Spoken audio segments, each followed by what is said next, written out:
Hey everybody, really quick while I'm cleaning up, I wanted to sort of point out or explain why it's such a short video this week.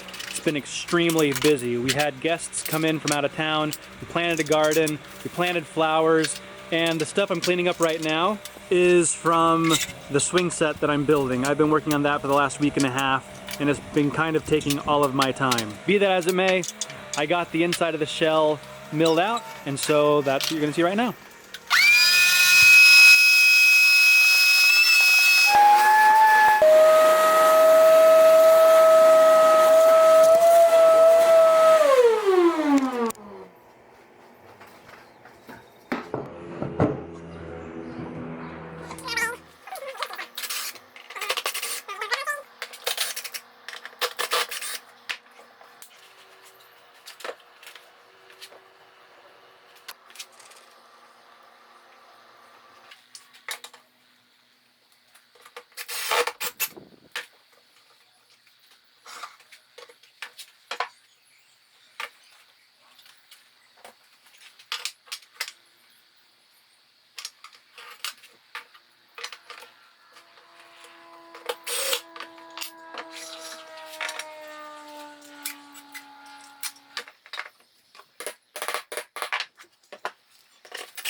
Okay, I'm not going to take this any thinner.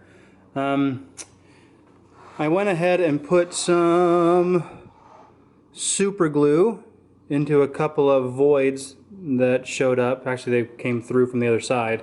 So I'm going to do a final skim pass once that's all cured. I really need to get some accelerator. But I don't want to go any thinner than I need to here. So I went as thin as the air vent, the inlaid air vent was.